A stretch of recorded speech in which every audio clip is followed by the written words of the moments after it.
This is the story of a man named... All of his co-workers were gone. What could it mean? Stanley decided to go to the meeting room. Perhaps he had simply missed a memo.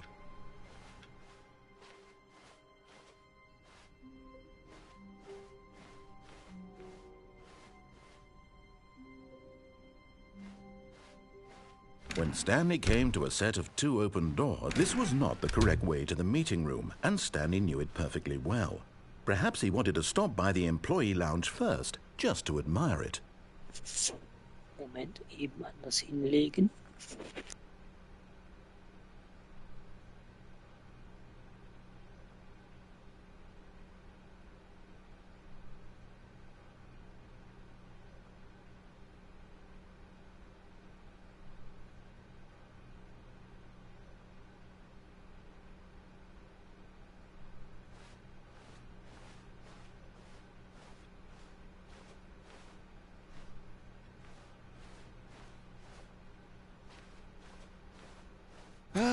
Yes, truly a room worth admiring.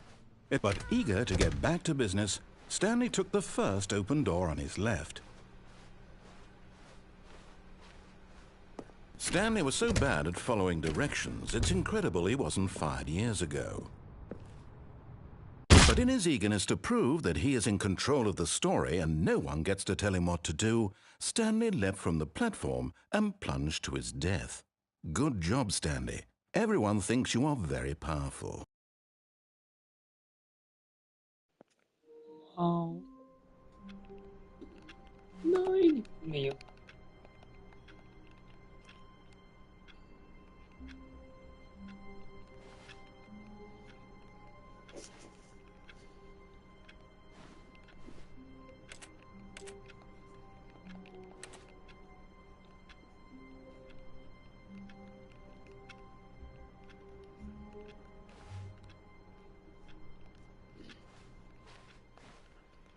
All of his co-workers were gone.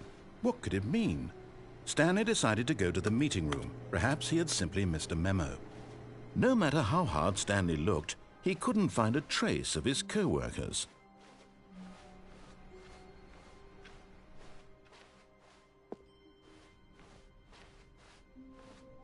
When Stanley came to a set of 2 open doors, this was not the correct way to the meeting room, and Stanley knew it perfectly well. Perhaps he wanted to stop by the employee lounge first, just to admire it.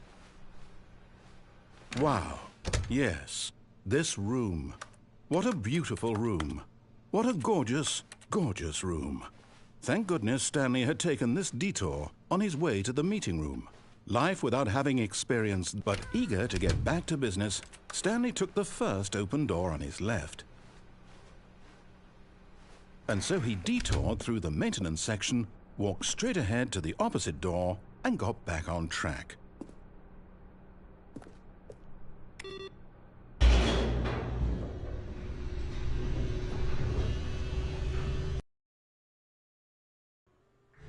But Stanley didn't want to go back to the office. He wanted to wander about and get even further off track. So now in order to get back, he needed to go, from here, it's, left. Nö.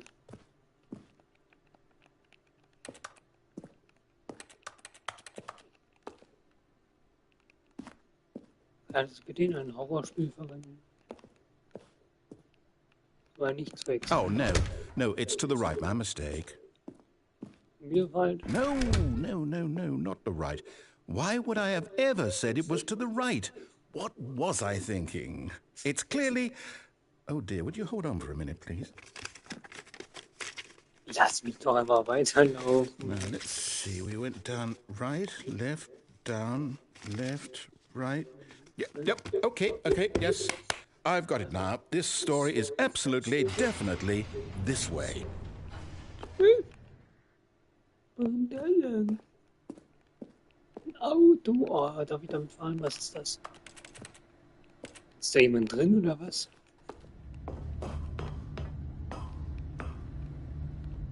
Fahrstuhl den nur runterbringen. No, no, no, no, no, no, no, no, no. This isn't right at all. You're not supposed to be here yet. This is all a spoiler. Quick, Stanley, close your eyes. Okay. We just have to get back to, oh, who am I kidding? It's all rubbish now. The whole story completely unusable. How about, rather than waste my time trying to salvage this nonsense, we'll just restart the game from the beginning. And this time, suppose we don't wander so far off track, Okay, from the top. Nein. All of his co-workers were gone. What could it mean? Stanley decided to go to the meeting room. Perhaps he had simply missed a memo.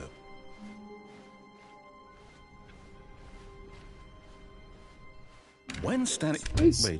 Wait, what? No, I restarted. I swear, I definitely restarted the game over, completely fresh. Everything should be... Oh, did something change? Stanley, did you change anything when we were back in that room with all the monitors? Did you move the story somewhere, or... Hold on. Why am I asking you? I'm the one who wrote the story. It was right here just a minute ago. I know for sure that it's here somewhere. Okay, then. It's an adventure. Come, Stanley. Let's find the story. Ja, das ist die Story finden. Guck mal, ich bin in den Backrooms. Nee. Nee.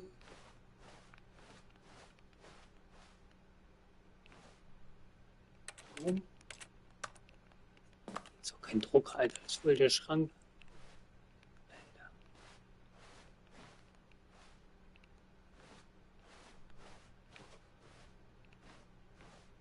Alter. I'll say it. This is the worst adventure I've ever been on. I can promise you there definitely was a story here before.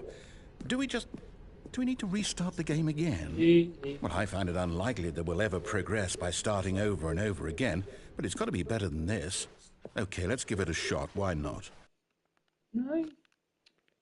Warum? All of his co-workers were gone. What could it mean?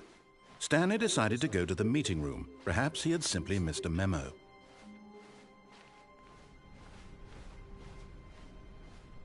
Okay, yep, it's worse. I might be remembering this wrong.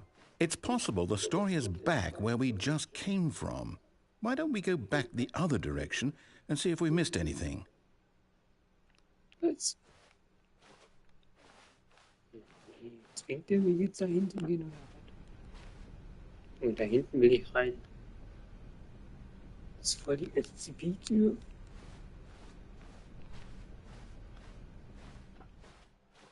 Wo kann ich da hin?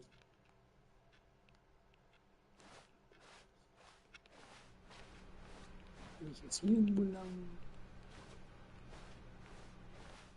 Aha! I knew we'd miss something. The story. Here it comes. No, wait, never mind. Not the story. Okay, let's head back the other way and retrace our steps. Now this... Well, I'll be honest, I don't recognize this place at all. Is this the story? I don't think so. I can't quite recall, but I believe my story took place in an office building. Is that correct? Do you remember, Stanley? Well, do you know what? Since I've completely forgotten what we were supposed to be doing, how about this? You win! Congratulations! I know you put in a lot of hard work, and it really paid off, so good job. Oh, no. No, I don't feel right about this at all. We both know you didn't put in any actual work for that win. Some people win fair and square, and this was not one of those situations. Okay, I'm getting weirded out by whatever this place is. I don't care what might happen this time. I have to restart. All right, I've got a solution. This time, to make sure we don't get lost, I've employed the help of the Stanley Parable Adventure Line. Just follow the line. How simple is that?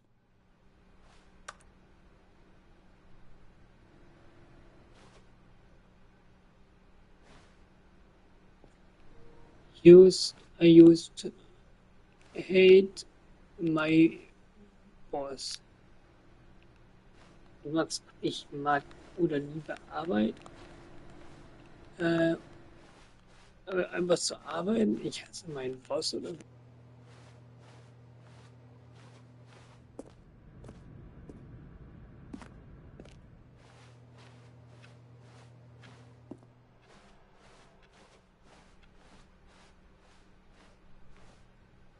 No, no, I'm down. We're leaving it up to the line from now on.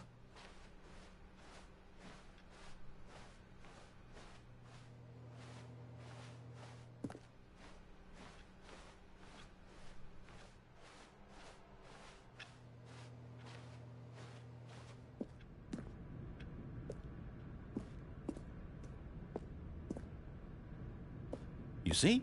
The line knows where the story is. It's over in this direction. Onward, Stanley, to destiny. Though, here's a thought. Wouldn't wherever we end up be our destination, even if there's no story there? Or to put it another way, is the story of no destination still a story? Simply by the act of moving forward, are we implying a journey such that a destination is inevitably conjured into being via the very manifestation of the nature of life itself? Okay, Stanley, I need to follow this train of thought for a minute. Just stick with me. Now, we can both agree that the nature of existence is in fact a byproduct of one's subjective experience of that existence, right? Okay, now if my experience of your existence rests inside of your subjective experience of this office, is this office in fact the skeleton of my own relative experiential mental subjective construct? Whoa. Hang on. That got a bit weird back there. Well, I'd like to apologize. Not sure where I was going with all that. You know what? I think what we need right now is a bit of music to lighten the mood.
wait.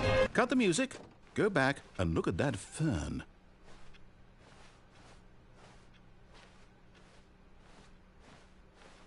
Stanley, this fern will be very important later in the story. Make sure you study it closely and remember it carefully. You won't want to miss anything.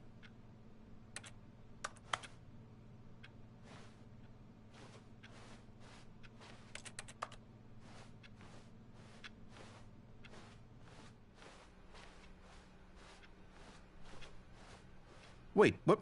We're back at the office? No. Line, you do know we're looking for the Stanley Parable, right? The story? Is any of this ringing a bell?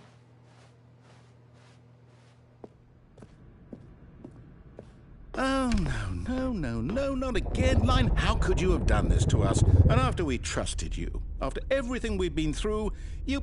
Oh, I can't take this anymore. To hell with it. Restart.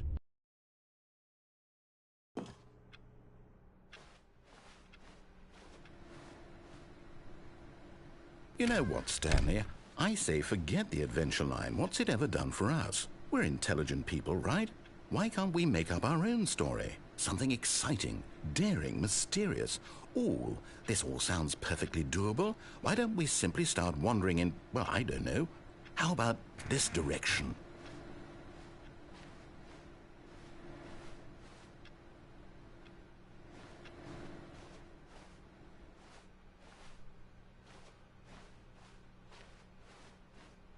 Now, yes, this is exciting. Just me and Stanley forging a new path, a new story. Well, it could be anything.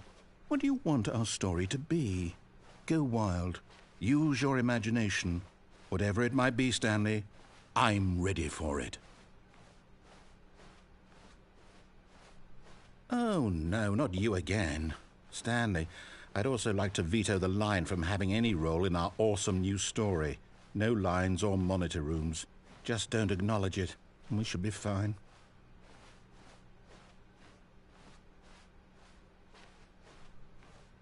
Ah, a choice. We get to make a decision. From here, the story is in our control. How important we mustn't squander the opportunity. In fact, I believe I need a minute to think here. Just walk in circles for a minute. Okay, so I know that each door has to lead somewhere. Which means that somewhere, the place where we're trying to go, there must be a reverse door that leads here. And that in turn means that our destination corresponds with the counter-inverted reverse door's origin. So starting from the right, let us ask, will taking the right door lead us to where we're going? And since the answer is clearly yes, then by all accounts, the door on the right is the correct one. Another victory for logic. Come, Stanley, our destiny awaits.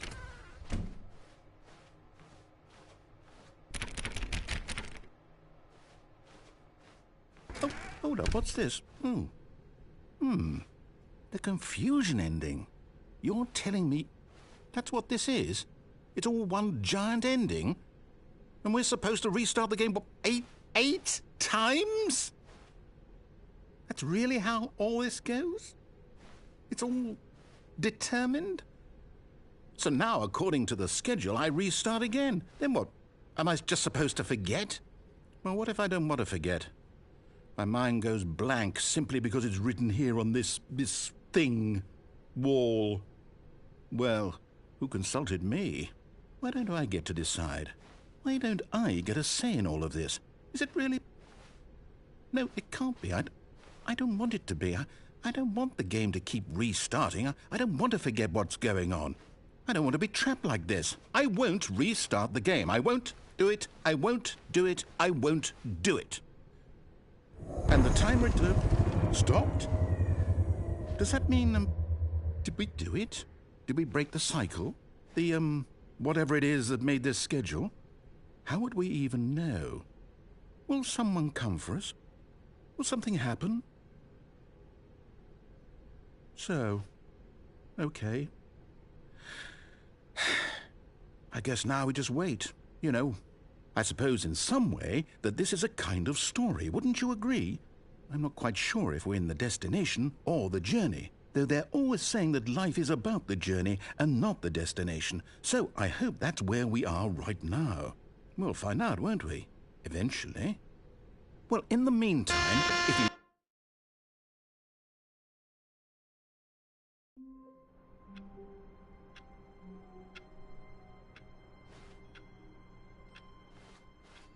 All of his co-workers were gone. What could it mean? Stanley decided to go to the meeting room. Perhaps he had simply missed a memo.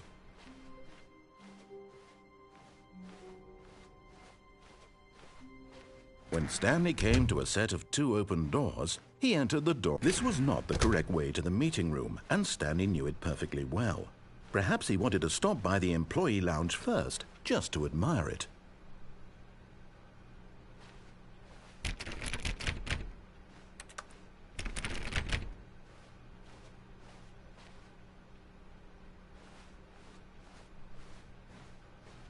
The lounge was sublime, a work of art. What was it about this room that called so deeply and so personally to Stanley? Its grace, but eager to get back to business, Stanley took the first open door on his left. Stanley was so bad at following directions, it's incredible he wasn't fired years ago.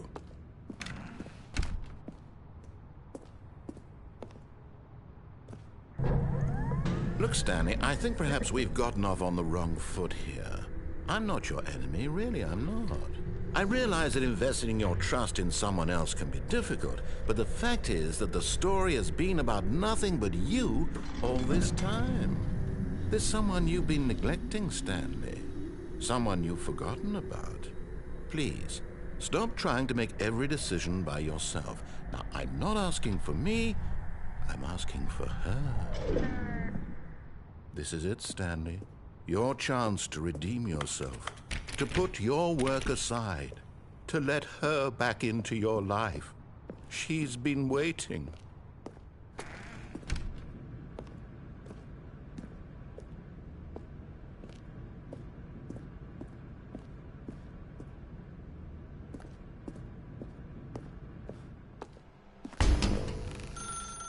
That's her, Stanley. You need to be the one to do this, to reach out to her. If you can truly place your faith in another, then pick up the phone. As Stanley picked up the phone, a white light engulfed him, filling him not just with radiance, but with hope. Hope for a life reunited one... Wait. Oh, goodness.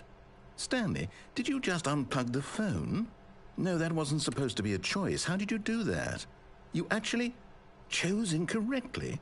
I didn't even know that was possible. Let me double check. No, it's definitely here, clear as day. Stanley picks up the phone. He's taken to his apartment where he finds his wife, and the two pledge themselves to one another. Music comes in, fade to white, roll credits. Not picking up the phone is actually somehow an incorrect course of action. How is that even possible? None of these decisions were supposed to mean anything. I don't understand. How on earth are you making meaningful choices? What did you... Wait a second. Did I just see... No, that's not possible. I can't believe it. How had I not noticed it sooner? You're not Stanley. You're a real person. I can't believe I was so mistaken. This is why you've been able to make correct and incorrect choices. And to think I've been letting you run around in this game for so long. If you'd made any more wrong choices, you might have negated it entirely. It's as though you completely ignored even the most basic safety protocol for real-world decision-making. Or did you not grasp the severity of the situation? Well, I won't have that kind of risk on my watch. I'm going to stop the game for a moment so we can educate you properly on safe decision-making in the real world. Please observe this helpful instructional video. Choice. It's the best part of being a real person. But if used incorrectly, can also be the most dangerous. For example, in this scenario, a hypothetical real person named Rupert has a choice. He could invent a machine that eliminates food shortages across the world to make life better for all people. Or he could spend years of hard work forgetting how to read. Which choice would you make? Remember that unlike here, the real world makes sense, and at no time should you make a choice that does not conform to rational logic. If you find yourself speaking with a person who does not make sense, in all likelihood, that person is not real. Allow the person to finish their thought, then provide an excuse why you cannot continue talking. Turn to a partner and practice saying, "My goodness, is it 4:30? I'm supposed to be having a back, sack, and crack." Excellent. Making choices on a regular basis is the best part to a healthy decision-making process. Most medical professionals recommend making at least 8 choices per day. Do you make more than 8? Less? And finally, if you begin to wonder if your choices are actually meaningful and whether you'll ever make a significant contribution to the world, just remember that in the vast infiniteness of space, your thoughts and problems are materially insignificant, and the feeling should subside. At this time, your instructor will guide you in an exercise to test and reinforce the material covered in this video. Welcome back. You may have noticed that this room has begun to deteriorate as a result of narrative contradiction. But not to worry. Now that you're properly informed on good decision-making, we're going to revisit a choice you made just a few minutes ago and see what the correct thing to do would have been. This way, please.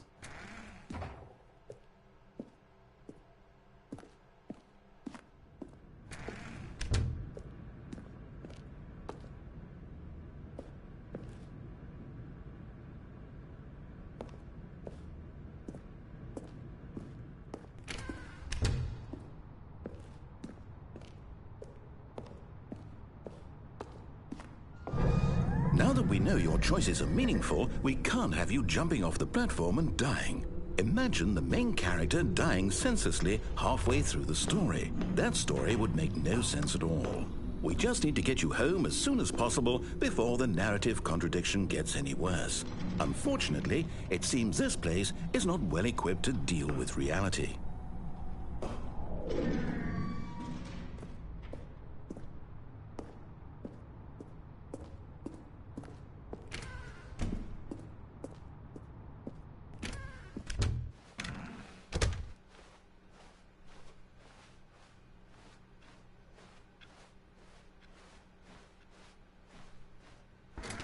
Almost there. You'll take the door on the left, back to the correct ending, the story will have resolution once again, and you'll be home free in the real world.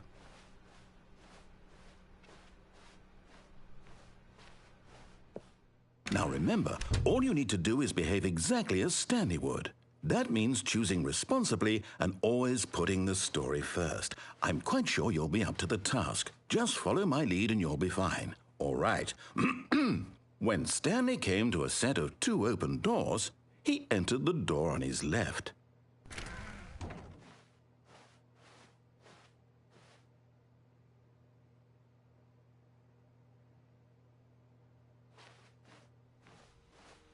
No! Why did you do that? Quickly, hurry back in the other direction. Perhaps we're not too late.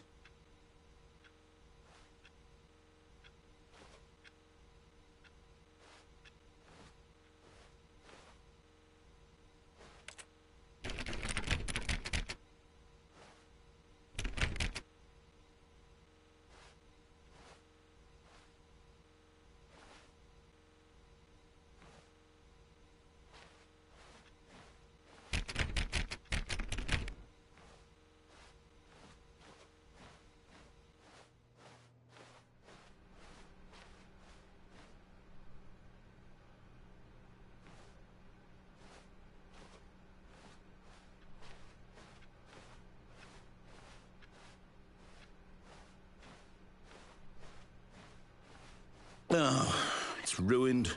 I can't believe, after everything we talked about, that my story, you've destroyed my work. Why? For what?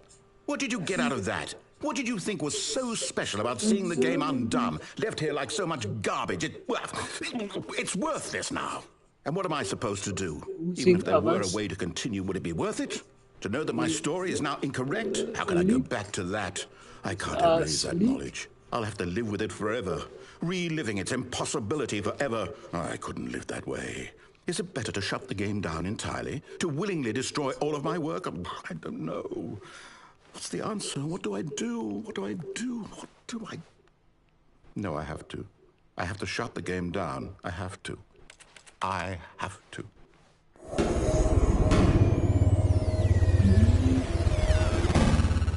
Oh mein Gott, er rastet ja total aus. Alter, wo bin ich? Es geht hier ab. Wo bin ich? Oh, I'm here. I'm still here. Here in this pile of rubbish. With you. You, who thought you were so clever. Now look where we are. My entire game is destroyed. It was the only thing in the world that was mine, and you've run it into the ground. What, did you think that would be funny? You just had to see? Didn't I impress upon you how important it was to be like Stanley? He actually knows how to do what I tell him to. He understands that if I say to do something, there's a damn good reason for it. That thought hadn't even occurred to you, had it? That there's a world outside of you? You're a child. Oh, my story. If you'd just gone through the door on the left, you would have seen it. There was a whole underground facility. You would have destroyed it and been victorious. It would have been so perfect. I worked so hard on it. I tried so hard to make... behave exactly as Stanley would. That means choosing responsibly and always putting the story first. I'm quite sure you'll be up to the task. Just follow my lead and you'll be fine. All right. When Stanley came to a set of 2 open doors, he entered the door on his left. Keine Ahnung.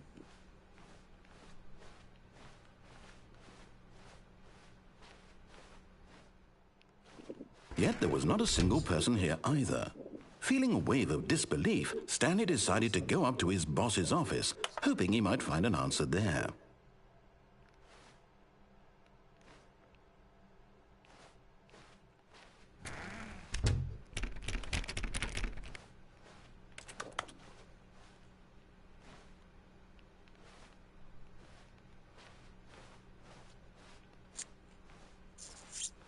Coming to a staircase, Stanley walked upstairs to his boss's office.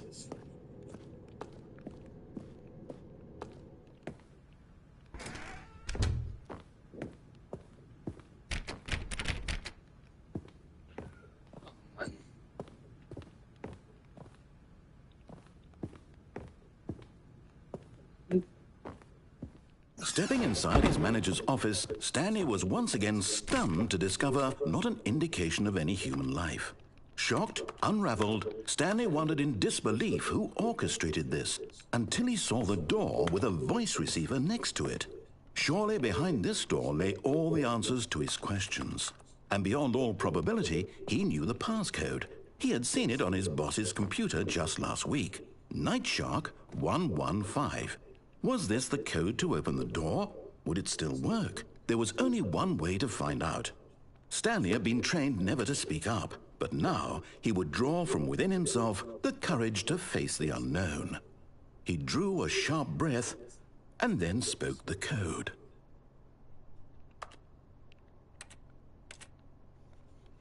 Night Shark 115.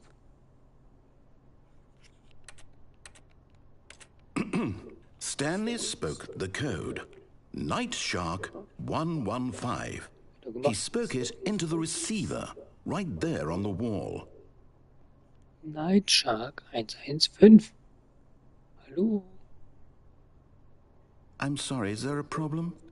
You didn't mishear me, did you? Please speak the code into the receiver. Otherwise we can't get on with the story. This is a crucial step. Kann ich jetzt? Revolver, Stanley, hallo? Okay, fine. You're not going to do it. But you know what? It's pretty humiliating to bring you this far, only for you to suddenly decide you have better things to do. I asked you for this one single thing, for your respect. The kind of respect Stanley shows for his choices. He knows what it means to take a story seriously. If you didn't want to see what I had to show you, then why did you come here? You had a choice, you know. You could have gone through the door on the right. You could have done whatever the hell you wanted over there. Why did you come this way? Speak. Say something to me. Explain yourself, you coward. You... When Stanley came to a set of 2 open doors, he entered the door on his left. Stanley? Hello? Are you... Is everything okay? Stanley, please. I need you to make a choice. I need you to walk through the door. Are you listening to me? Can you hear me? Is everything all right? Stanley, this is important. The story needs you. It needs you to make a decision. It cannot exist without you. Do you understand me? Whatever choice you make is just fine. They're both correct. You cannot be wrong here. We can work together. I'll accept whatever you do. I simply need you to take that step forward, please. Choose. Do something. Anything.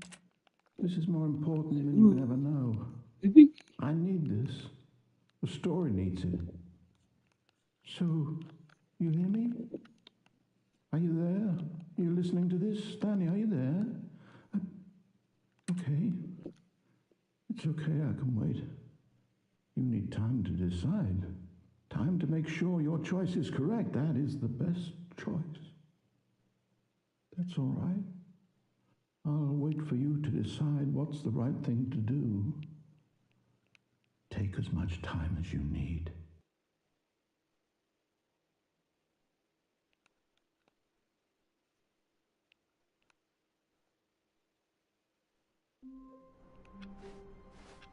All of his co-workers were gone.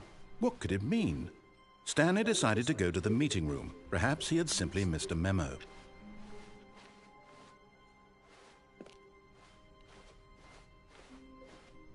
When Stanley came to a set of 2 open doors, he entered the door on his left. This was not the correct way to the meeting room, and Stanley knew it perfectly well. Perhaps he wanted to stop by the employee lounge first, just to admire it.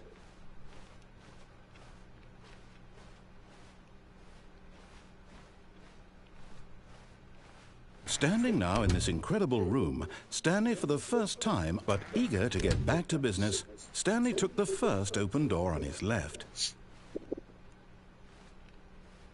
And so he detoured through the maintenance section, walked straight ahead to the opposite door, and got back on track.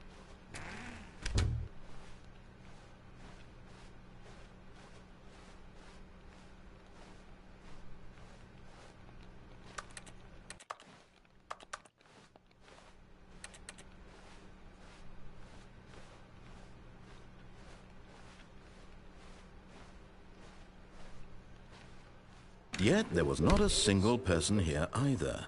Feeling a wave of disbelief, Stanley decided to go up to his boss's office. Coming to a staircase, Stanley walked upstairs to his boss's office.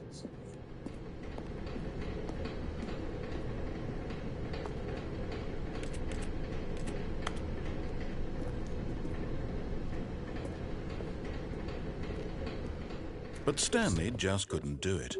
He considered the possibility of facing his boss. Admitting he had left his post during work hours, he might be fired for that. And in such a competitive economy, why had he taken that risk? All because he believed everyone had vanished? His boss would think he was crazy. And then something occurred to Stanley. Maybe, he thought to himself, maybe I am crazy. All of my co-workers blinking mysteriously out of existence in a single moment for no reason at all? None of it made any logical sense. And as Stanley pondered this, he began to make other strange observations. For example, why couldn't he see his feet when he looked down? Why did doors close automatically behind him wherever he went? And for that matter, these rooms were starting to look pretty familiar. Were they simply repeating? No, Stanley said to himself, this is all too strange. This can't be real. And at last, he came to the conclusion that had been on the tip of his tongue. He just hadn't found the words for it. "I'm dreaming!" he yelled. "This is all a dream." Oh, what a relief Stanley felt to have finally found an answer, an explanation. His co-workers weren't actually gone. He wasn't going to lose his job. He wasn't crazy after all. And he thought to himself, I suppose I'll wake up soon. I'll have to go back to my boring real-life job pushing buttons. I may as well enjoy this while I'm still lucid. So he imagined himself flying and began to gently float above the ground. Then he imagined himself soaring through space on a magical starfield, and it too appeared. It was so much fun, and Stanley marveled that he had still not woken up. How was he remaining so lucid? And then perhaps the strangest question of them all entered Stanley's head. One he was amazed he hadn't asked himself sooner. Why is there a voice in my head dictating everything that I'm doing and thinking? Now the voice was describing itself being considered by Stanley, who found it particularly strange. I'm dreaming about a voice describing me, thinking about how it's describing my thoughts, he thought. And while he thought it all very odd and wondered if this voice spoke to all people in their dreams, the truth was that, of course, this was not a dream. How could it be? Was Stanley simply deceiving himself, believing that if he's asleep, he doesn't have to take responsibility for himself? Stanley is as awake right now as he's ever been in his life. Now, hearing the voice speak these words was quite a shock to Stanley. After all, he knew for certain, beyond a doubt, that this was in fact a dream. Did the voice not see him float and make the magical stars just a moment ago? How else would the voice explain all that? This voice was a part of himself too. Surely, if he could just... He would prove it. He would prove that he was in control, that this was a dream. So he closed his eyes gently, and he invited himself to wake up. He felt the cool weight of the blanket on his skin, the press of the mattress on his back, the fresh air of a world outside this one. Let me wake up, he thought to himself. I'm through with this dream. I wish it to be over. Let me go back to my job. Let me continue pushing the buttons. Please, it's all I want. I want my apartment, and my wife, and my job. All I want is my life exactly the way it's always been. My life is normal. I am normal. Everything will be fine. I am okay.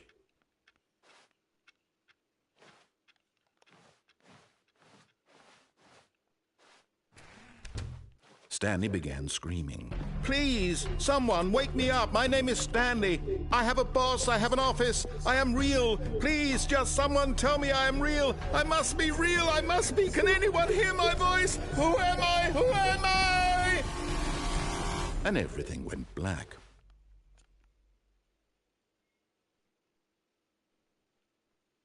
This is the story of a woman named Mariella. Mariella woke up on a day like any other. She arose, got dressed, gathered her belongings, and walked to her place of work. But on this particular day, her walk was interrupted by the body of a man who had stumbled through town talking and screaming to himself, and then collapsed dead on the sidewalk.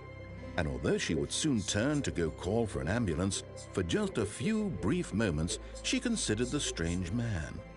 He was obviously crazy, this much she knew. Everyone knows what crazy people look like. And in that moment, she thought to herself how lucky she was to be normal. I am sane. I am in control of my mind. I know what is real and what isn't. It was comforting to think this, and in a certain way, seeing this man made her feel better. But then she remembered the meeting she had scheduled for that day, the very important people whose impressions of her would affect her career, and by extension, the rest of her life. She had no time for this, so it was only a moment that she stood there, staring down at the body. And then she turned and ran.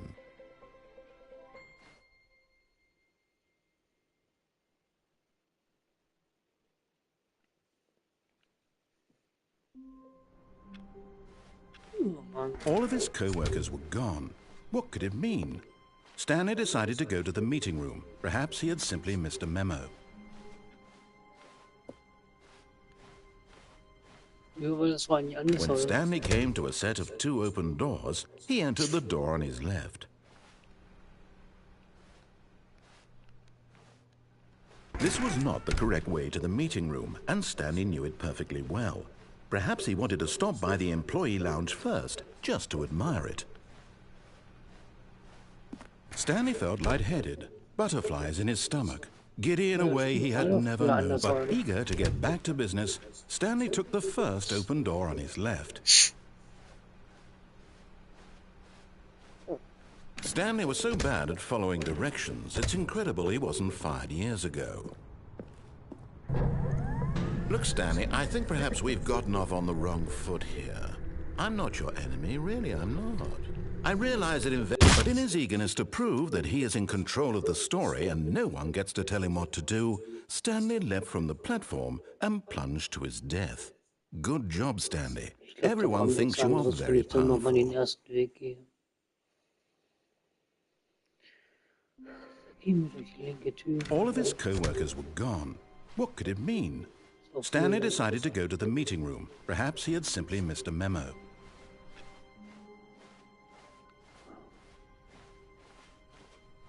When Stanley came to a set of two open doors, he entered the door on his left.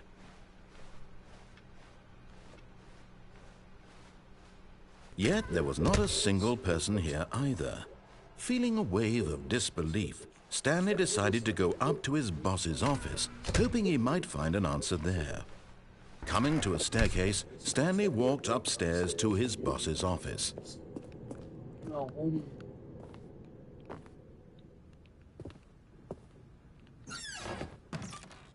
Pardon? Money for stealing. Was?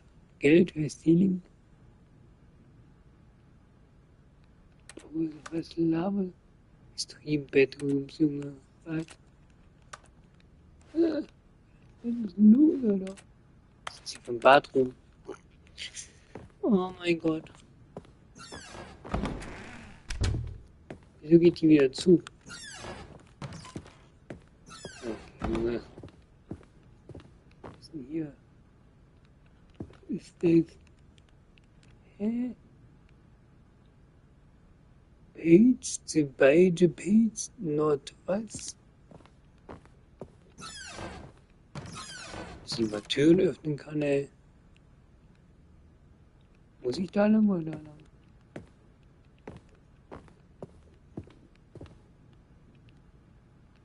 No. Stepping into his manager's office, Stanley was once again stunned to discover not an indication of any human life. Shocked, unraveled, Stanley wondered in disbelief who orchestrated this. What dark secret was being held from him? What he could not have known was that the keypad behind the boss's desk guarded the terrible truth that his boss had been keeping from him. And so the boss had assigned it an extra secret PIN number. 2845. But of course, Stanley couldn't possibly have known this. Yet incredibly, by simply pushing random buttons on the keypad, Stanley happened to input the correct code by sheer luck. Amazing. He stepped into the newly opened passageway. Das war der richtige Code, oh mein Gott. Ich muss die Zahlen. Was ist hier los? Was ist. Alter, ey, was ist das hier? Die Müllabfuhr? Mein Gott, was ist das für ein dunkler Fahrstuhl? Das ist okay.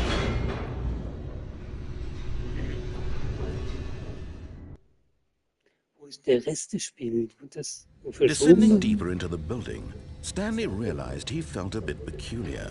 It was a stirring of emotion in his chest, as though he felt more free to think for himself, to question the nature of his job. Why did he feel this now, when for years it had never occurred to him? This question would not go unanswered for long.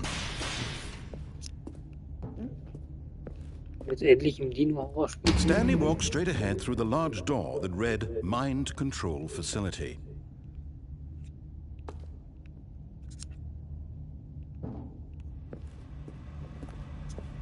Although this passageway had the word escape written on it, the truth was that at the end of this hall, Stanley would meet his violent death.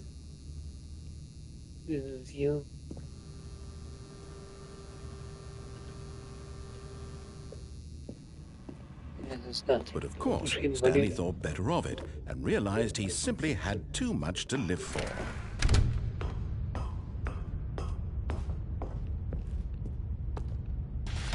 The lights rose on an enormous room packed with television screens. What horrible secret did this place hold? Stanley thought to himself. Did he have the strength to find out?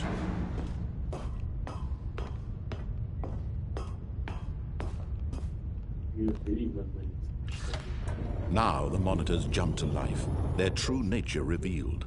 Each bore the number of an employee in the building, Stanley's co-workers. The lives of so many individuals reduced to images on a screen, and Stanley, one of them, eternally monitored in this place where freedom meant nothing. 400, was war ich, 2? Das da, 427.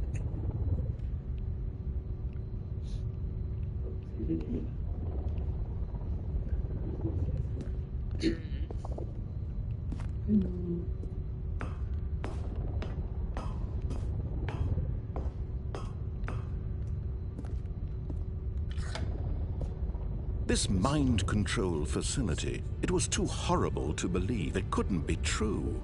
Had Stanley really been under someone's control all this time? Was this the only reason he was happy with his boring job? That his emotions had been manipulated to accept it blindly? No. He refused to believe it. He couldn't accept it. His own life in someone else's control? Never. It was unthinkable, wasn't it? Was it even possible? Had he truly spent his entire life utterly blind to the world? But here was the proof. The heart of the operation. Controls labeled with emotions. Happy or sad or content. Walking, eating, working. All of it monitored and commanded from this very place. And as the cold reality of his past began to sink in, Stanley decided that this machinery would never again exert its terrible power over another human life. For he would dismantle the controls once and for all. Ist das da oben? Da ist noch ein Wölfchen.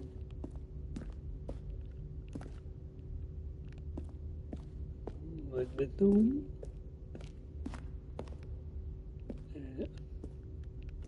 Ich kann da nicht hoch. Oh mein Gott. Spielverderber.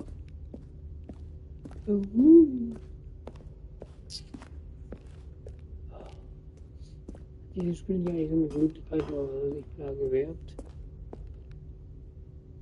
Ich guck da nicht, ob jetzt noch ein extra Schalter ist. Aha. Hier haben wir eine Tastatur und eine. And when at last he found the source of the room's power, he knew it was his duty, his obligation, to put an end to this horrible place and to everything it stood for.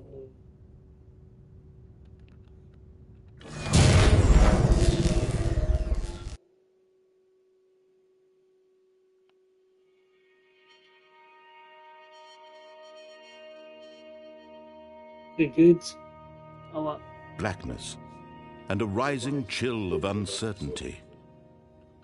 Was it over? Yes! He had won!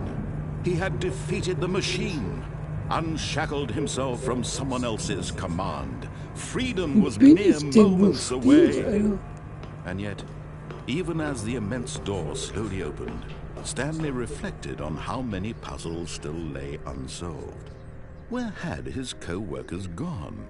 How had he been freed from the machine's grasp? What other mysteries did this strange building hold? But as sunlight streamed into the chamber, he realized none of this mattered to him. For it was not knowledge or even power that he had been seeking, but happiness. Perhaps his goal had not been to understand, but to let go. No longer would anyone tell him where to go, what to do, or how to feel. Whatever life he lives, it will be his. And that was all he needed to know.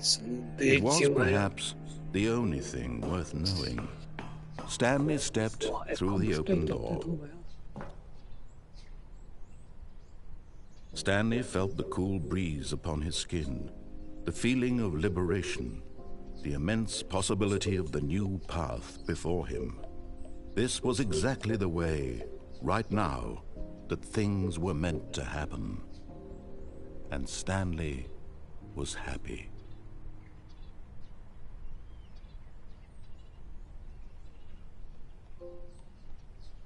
Beende das Spiel. Alter, kommt jetzt wieder von vorne. Das kann doch nicht sein. Alter, sag mal. Stanley knew the office layout like the back of his hand. It was only a matter of time before he found the others, wherever they were. Just a matter of time. Neuer Content, Alter. Oh, new content? What does that mean? New Boah, lass mich da hin, content? verdammte Scheiße. Ich schalte dich gleich ab und dann mache ich meinen eigenen Scheiß.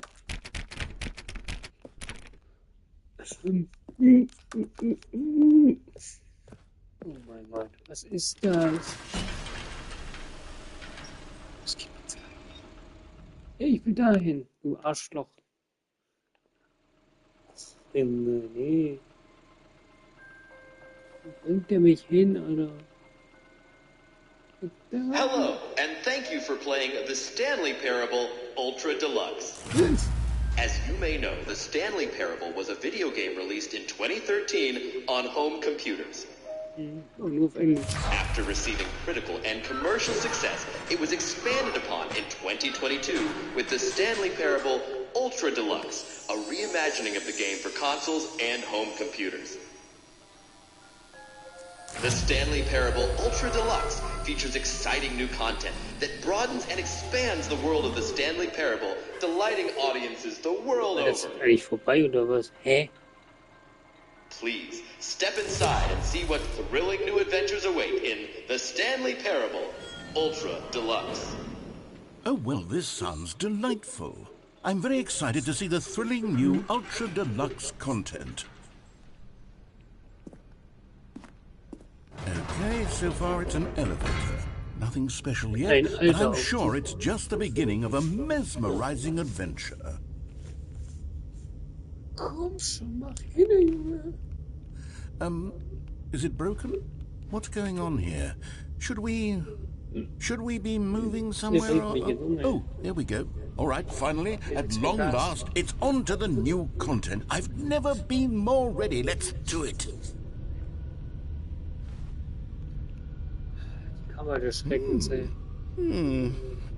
I have to say, initial impressions of Stanley Parable Ultra Deluxe, mostly tedious. It's as if Du bist auch langweilig, Junge. Let's see the content. Give me the content, Stanley. Du spielst jetzt gar nicht mehr mit. Ja, du bist raus da. Das nur zum Schauen. So, 5 Minuten. Oh.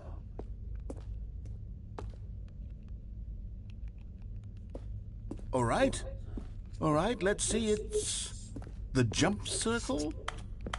Ich kann ja nicht mehr springen, ey.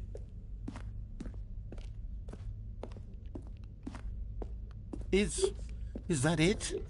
Surely that's not all the new content. There has to be something else, right?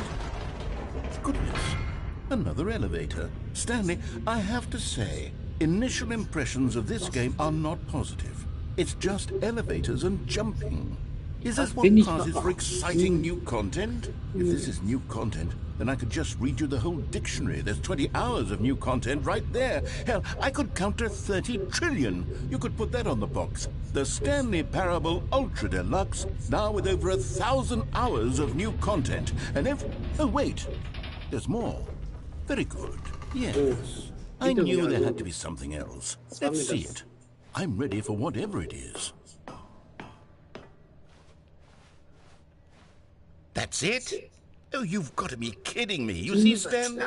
This is what happens when greedy video game developers with no respect for their fan base rush a cheap expansion to market for no reason other than to make an easy dollar. Nee. Okay.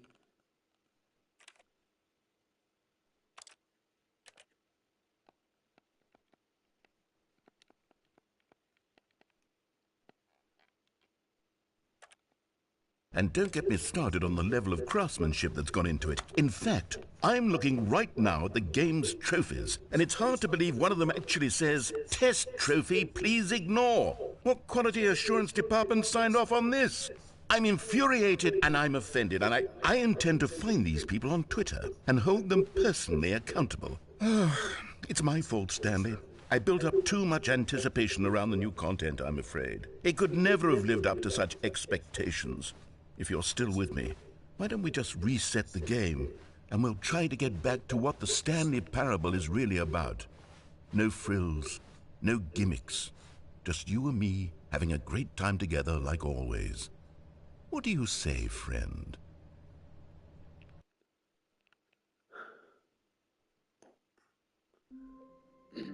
Wo bin ich denn jetzt schon wieder?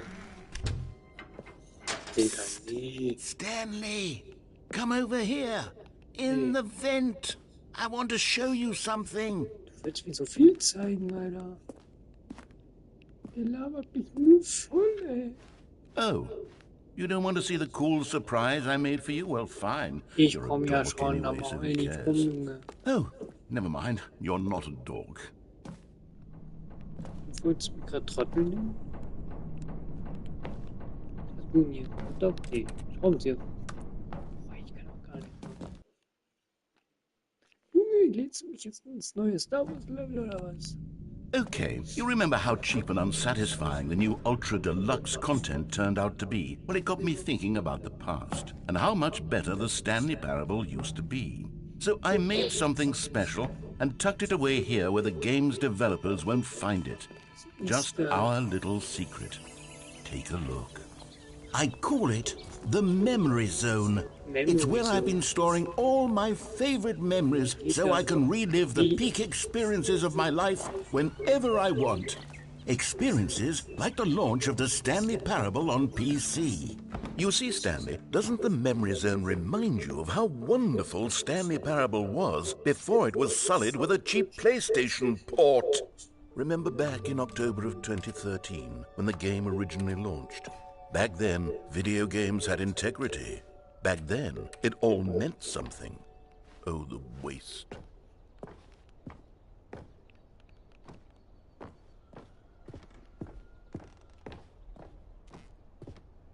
Das bisschen mehr nicht.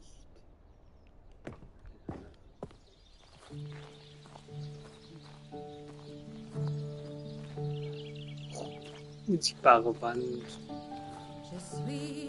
And over here is where I keep reviews of the Stanley Parable. Like this stunning triumph of games journalism, 10 out of 10 from Destructoid.com. James Stephanie Sterling writes, and I quote, "Where so many games that aspire to be more than games end up less than any form of art, Stanley Parable strives and then succeeds to be every game ever created." Did you hear that, Stanley? Every game ever created. That's how grand and all-encompassing the original Stanley Parable was.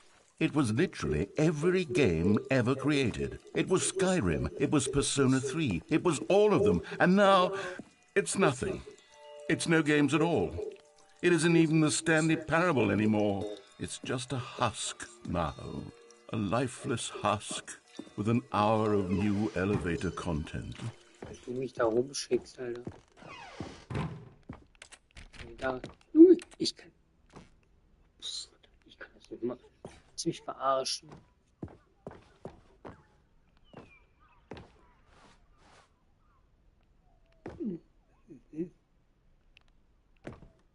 Okay.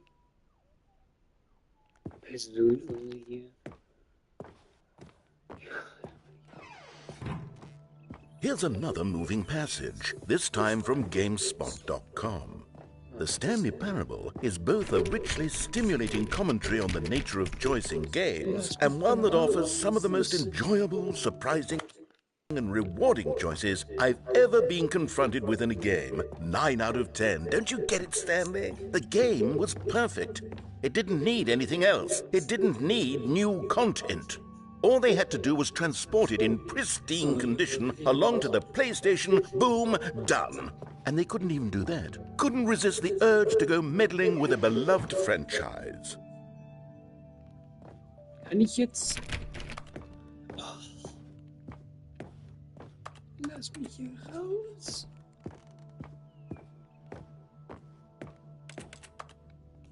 Was will der von mir?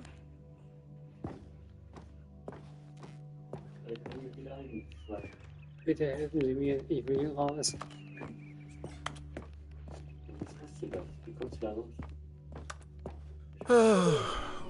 These were simpler times, Stanley. But I wouldn't give to go back, to have it all over again. Der Quatsch. Wait, hang on. I don't recall this part of the memory zone before. What's this? What's down here? Oh, no. Oh, God, no, Stanley. It's a collection of reviews from Pressurized Gas, the extremely popular online storefront for computer games. I haven't looked at these in years. I can't even imagine what's been collecting down here. Surely these reviews were glowing as well, weren't they? Honestly, I could not be bothered to play this game to full completion. The narrator is obnoxious and unfunny, with his humor and dialogue proving to be more irritating than entertaining. Unfunny? I'm not trying to be funny. I'm trying to make a serious work of art. I suppose I could write up a handful of gags to insert into the Stanley Parable, but the game is already such a densely layered web of profound philosophical insights that I can't even imagine where I'd have the room to stick them.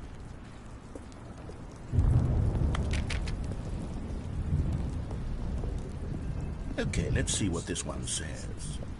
While the idea for the game is good, for someone who prefers non-linear games, this preachiness gets annoying fast. Preachy? Stanley? I'm not preachy, am I? You can tell me if I'm preachy. Honestly, you can. Oh, goodness. This is actually quite shocking for me. Well, to be honest, I had always thought of the game's dialogue as being rather terse to begin with. You can't know how much fluff I cut from the game to get it to feel as light and airy as it... Well, I always thought it did, but maybe it wasn't. Yeah. What an awful memory to have to hold on to. These black marks are my otherwise unimpeachable track record. I feel like a failure. Like I let these people down. Perhaps the Stanley Parable isn't quite as sterling as I always remembered.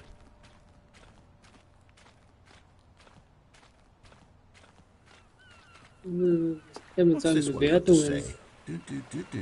You constantly have to stop doing anything so the narrator can catch up with his long-winded explanations of what's happening. I wish there was a skip button. A skip button? Well, yes. Yes, I think we can do that. If I'm truly too preachy, then maybe letting you skip ahead for just a moment, surely it couldn't hurt. Not if it means we can strike these negative reviews from the record. Only positive reviews of the Stanley Parable. That's my motto today, and it's always been my motto. I'd do anything for the customer, Stanley. Yes, a skip button we shall have. And here it is. Go ahead and give it a shot. I'll pop you forward in time so... Oh, you're back, you see. You were only frozen in time for a few minutes, but it was plenty of time for me to deliver a long, rambling monologue full of unnecessary verbal flourishes and lengthy ruminations on the nature of choice in video games. Of course, I happen to believe it was perhaps one of my more profound such ruminations. Not that, of course, you need a description of it, but if I had to describe it, I'd say it was perhaps less of a rumination and more of a treatise. Or maybe a manifesto. Look, I'll outline it for you very briefly, and you can tell me what you think. Okay, so my theory is that any choice you've ever made is... Well there, sport. You really did catch me rambling on a bit, didn't you? But that's the power of the button. The minute I start to go off on a thoughtless display of self-absorption, it's right at your fingertips to go... Okay, welcome back, Stanley. Now, I should say that the amount of time the button has been skipping through is becoming longer and longer. That last one was, well, I want to say maybe 30, 45 minutes? It's not unendurable by any means, but it's, well, there's really only so much I can ramble on to myself about. I know, it's shocking, isn't it? But at any rate, I do suggest that we not... Stanley, please don't push the button again. It's been 12 hours. Nice. You've just been frozen there.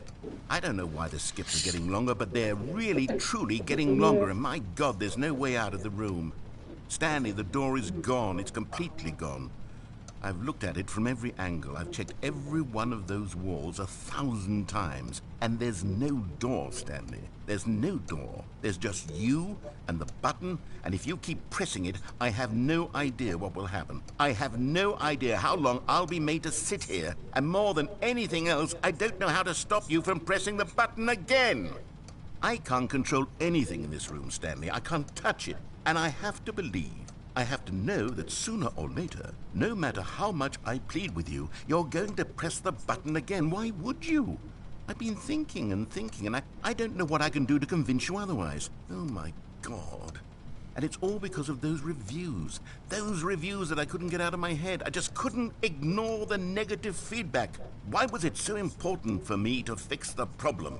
Why did Cookie Nine's opinion matter so much to me? I've never even met Cookie Nine. I have no idea who they are.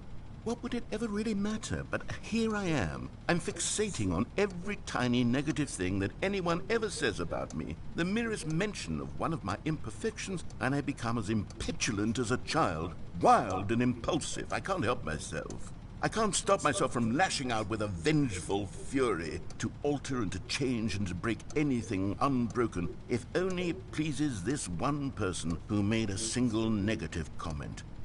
What does such an impulse serve? For whose benefit is this?